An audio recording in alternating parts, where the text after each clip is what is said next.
Hello students, this video is going to give you information on an escape velocity. So what energy do we need to give objects to have enough speed to completely leave Earth's gravitational pull forever, and then as well as the energy of objects in orbit. So how much work do we need to do, how much force over a given distance do we need to apply to satellites to move them between orbits.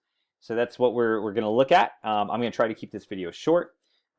And we can move forward. So one thing to say, though, because I just did a little bit of research, is that this escape velocity has been used somewhat in the past to get spaceships outside as far to reach interstellar space, so they call it. And right now we have 2 spaceships out there, which I just found out that they are 21 billion kilometers away from us right now, and counting. I think when I looked, it was counting down, but it might just be, because of our movement. But yeah, 21 billion kilometers. So that's interstellar space. Goodbye, right? So what do we need to do to give a spaceship enough speed such that as it travels away, it completely goes until it reaches some point that it does not feel Earth's gravitational pull? Well, that point, we would say R is equal to some point infinitely far away. It started off at the surface, right? So that point, we'll just say R is equal to R capital E. That's like Earth's surface. And so it traveled between these 2 distances somehow. That means we're looking at the work done required to get it there. So our delta W is equal to M delta V, where this is our final potential minus this VG, right? Final potential minus initial potential, so V at infinity minus V at like our Earth. And it's equal to the change in work.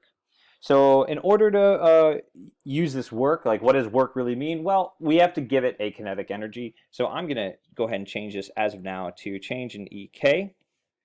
And I'll also say, hey, look, this potential at infinity, that's 0, right? So we just found out last class.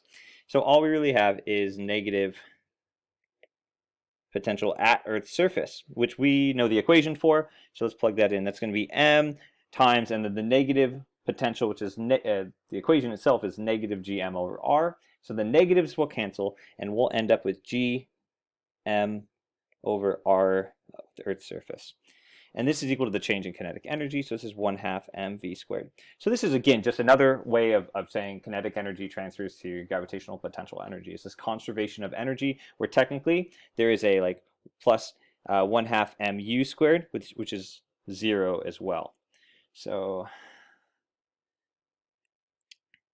if I were to solve for this velocity, I can find that the little m's cancel again, right? So we're seeing that it doesn't matter what masses we're throwing out into space, we need to give it the same speed.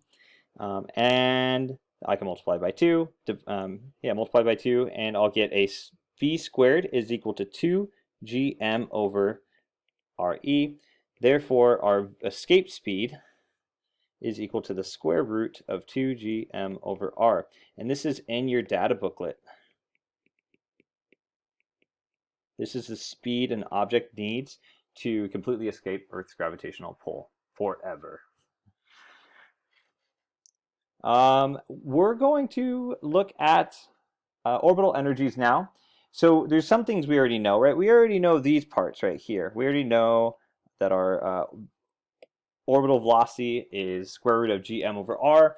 We also know that our potential energy is mvg, or negative gmm over r. We also know, I'm just going to throw it in here, that 1/2 mv squared is kinetic energy.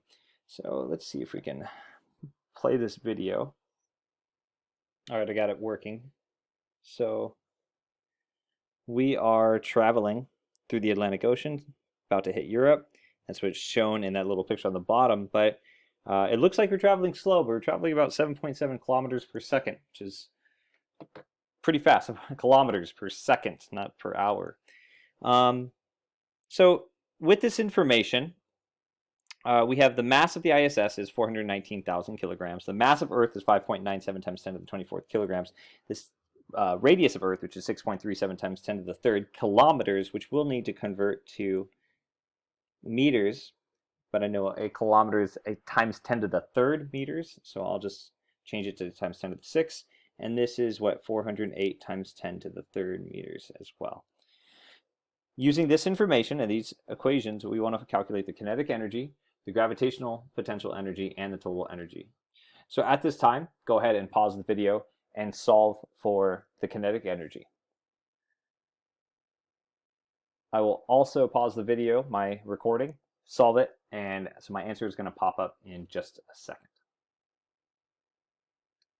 All right, so I did the kinetic energy of 1/2 mv squared is equal to 1/2 m times my v squared. Well, I'm in orbit, so I can use the square root of gm over r.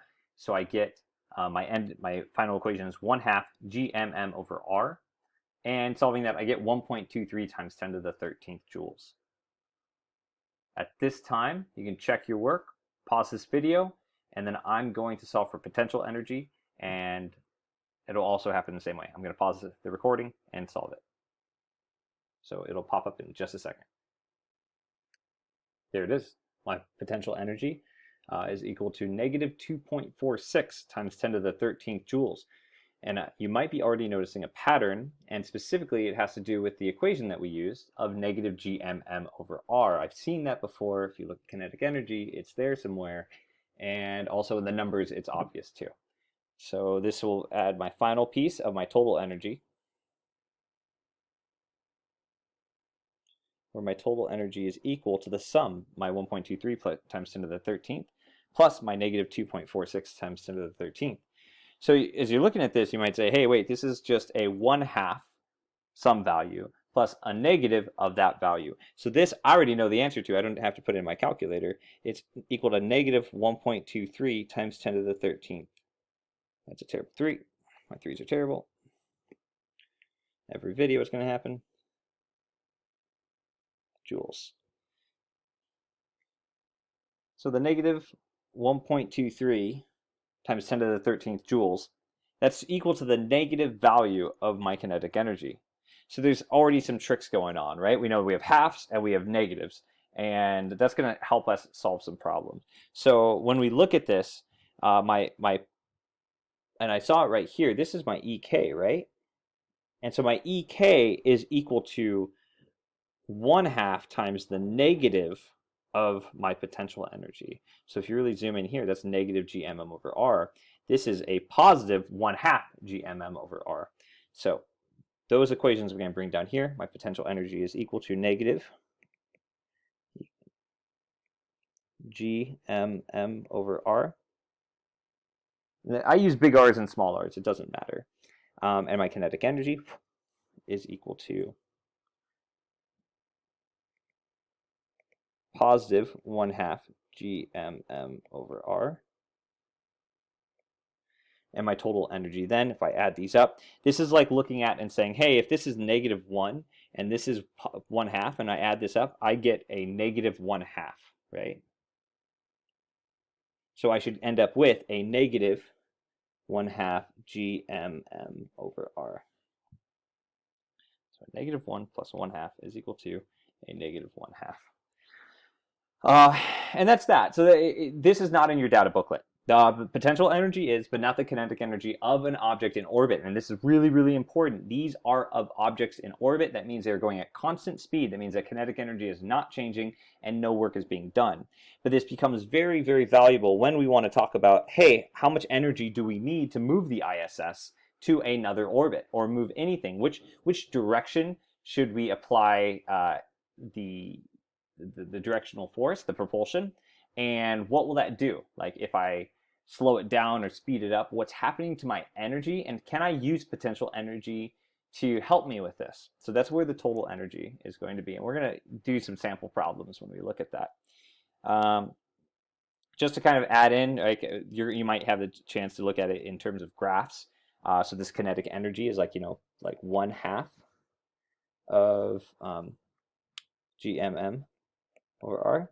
This total energy is negative 1/2 gmm over r. That's why it's mirrored across the x-axis, and our potential energy is just negative gmm over r, which is just double the vertical distance from total energy in the negative direction, right? Okay.